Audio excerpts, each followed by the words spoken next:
భారత్ పై Iran సంచలన వాక్యాలు.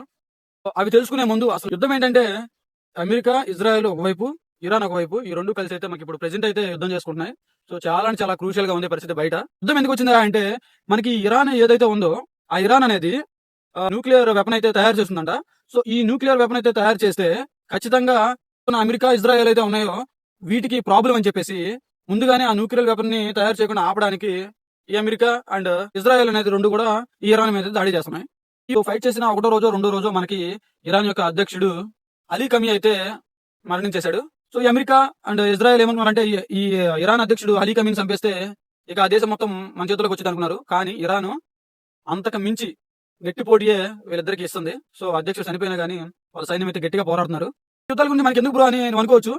So మన దేశ ఎకానమీ మొత్తం ప్రపంచ యుద్ధాల మీద డిపెండ్ అయి ఉంది. అందుకే నేను మీకు క్లారిటీగా చెబుతున్నాను. ఈ యుద్ధం దాదాపు మనకి ఫిబ్రవరి 28 అంటే జరిగింది, స్టార్ట్ అయింది. సో ఈ రోజు 8వ తారీఖు కాబట్టి దాదాపు 8 నుంచి 9 రోజులు అవుతుంది యుద్ధం స్టార్ట్ అయ్యి. సో ఇంకా కొనసాగించవచ్చు అంటున్నారు. ఈ రెండు దేశాల యుద్ధాల్లో భాగంగా మనకి ఇరాన్ అనేది అమెరికా నుంచి అండ్ అదేవిధంగా మళ్ళీ ఇక మనకి ఇజ్రాయెల్ నుంచి వచ్చే ఆయిల్ ఎక్స్పోర్ట్స్ అనేది ఈ ఇరాన్ బ్యాన్ చేసేసింది. ఎందుకంటే ఇరాన్ లో ఒక స్పాట్ అయితే ఉంటుంది. ఆ స్పాట్ నుంచి మనకి ఈ ఆయిల్, క్రూడ్ ఆయిల్ షిప్స్ అన్ని అటు రావాలి. ఇప్పుడు ఇరాన్ యుద్ధంలో పాల్గొంటుంది కాబట్టి అమెరికా గానీ అదేవిధంగా ఇజ్రాయెల్ గానీ యూరోప్, ఈ 3 దేశాలకు సంబంధించి ఏ ఆయిల్ క్రూజ్ షిప్స్ మొత్తం కూడా మా వైపు నుంచి పోనివ్వము అని చెప్పేసి ఈ ఇరాన్ అయితే క్లారిటీగా చెప్పేసింది. ఆ స్పాట్ పేరేంటంటే స్ట్రైట్ ఆఫ్ హార్మోన్స్ అంటారు. సో ఎటువంటి క్రూజ్ షిప్ అయినా సరే దాంట్లోంచి వెళ్ళాలి ఆయిల్ తీసుకొని. మాకు భారతదేశంతో ఎటువంటి శత్రుత్వం అయితే లేదు. సో భారతదేశానికి సంబంధించిన ఏ నౌకలైనా, ఓకే, ఏ ఆయిల్ ఎక్స్పోర్టింగ్ చేసేటువంటి నౌకలైనా మేము పర్మిషన్ ఇస్తాం, హ్యాపీగా ఇంపోర్ట్ ఎక్స్పోర్ట్ చేసుకోవచ్చు అని చెప్పేశారు. సో ఇంకో విషయం ఏంటి, నేను ఫస్ట్ లో మీకు చెప్పినట్టు ఇరాన్ భారతదేశంపై సంచలన వ్యాఖ్యలు చేసిందన్నా కదా, అదేంటంటే భారతదేశం కూడా సాధారణంగా మా సేమ్ మైండ్ సెట్ కలిగి ఉంది, మాలాగే ప్రతి దేశంతో భారతదేశం కూడా చదరంగా మారుతుందని సంచలన వ్యాఖ్యలు చేశారు. సో అది ఇప్పుడు సోషల్ మీడియాలో బాగా హల్చల్ అవుతుంది. ఇప్పుడు ఒక పక్క ఇరాన్, ఒక పక్క అమెరికా అండ్ ఇజ్రాయెల్, ఈ దేశాలు పోటీ పడుతున్నాయి. సో ఇప్పుడు మన భారతదేశం అనేది ఎవరికి సపోర్ట్ చేయాలనేది అర్థం కావట్లా. సో మన దేశం ప్రతి దేశంతో శాంతియుతంగా పోరాడుతుంది. సో ప్రతి కంట్రీ నుంచి మనకి బెనిఫిట్స్ వస్తాయి.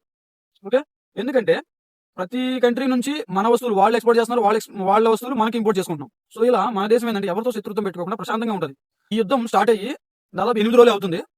ఈ యుద్ధం కానీ 50 రోజుల తర్వాత 50 రోజులు కానీ కంటిన్యూషన్ గా జరిగిందంటే, ఆ రెండు దేశాల మధ్య కానీ యుద్ధం 50 రోజులు కంటిన్యూషన్ గా జరిగితే ఖచ్చితంగా మన ఎకానమీ మాత్రం పడిపోతుంది. మన భారతదేశ ఎకానమీ పడిపోతుంది. ఇప్పుడు మనం తోలుతున్న బండ్లు, వెహికల్స్ కూడా ఆగిపోతాయి. ఎందుకంటే మన ఇండియాలో దాదాపు 50 రోజులకు ఇండియా మొత్తం కూడా 50 రోజులు సర్వైవ్ అయితే మనకి ఎంతైతే పెట్రోల్ అవుతుందో, డీజిల్ అవుతుందో ఆ ఆయిల్ మాత్రమే మనకి ప్రెజెంట్ స్టోర్ అయ్యింది.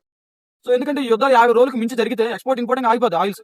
సో మన ఇండియా సెన్సెస్ ప్రకారం ఏంటంటే 50 రోజులకు సరిపడా ఆయిల్ మాత్రమే ప్రెజెంట్ మనకి స్టోర్ అయ్యి ఉంది. సో ఆ తర్వాత వెహికల్స్ రన్ అవ్వవు. సో ఇండియా ఎకానమీ మొత్తం స్తంభించేస్తుంది. సో అందుకని ఈ యొక్క యుద్ధం అనేది తొందరగా క్లోజ్ అవ్వాలని కోరుకుందాం మనందరూ కూడా. సో ఈ వీడియో మీద మీ కామెంట్ అయితే ఖచ్చితంగా తెలపండి. సో ఇలాంటి యుద్ధాలు జరగవచ్చా జరగకూడదా కూడా మీరు కామెంట్ చేయండి. మన దేశం ఎటువైపు సపోర్ట్ చేయాలి కూడా కామెంట్ చేసి వెళ్ళండి. సో మరొక మంచి వీడియోతో వెళ్దాం. Bye bye.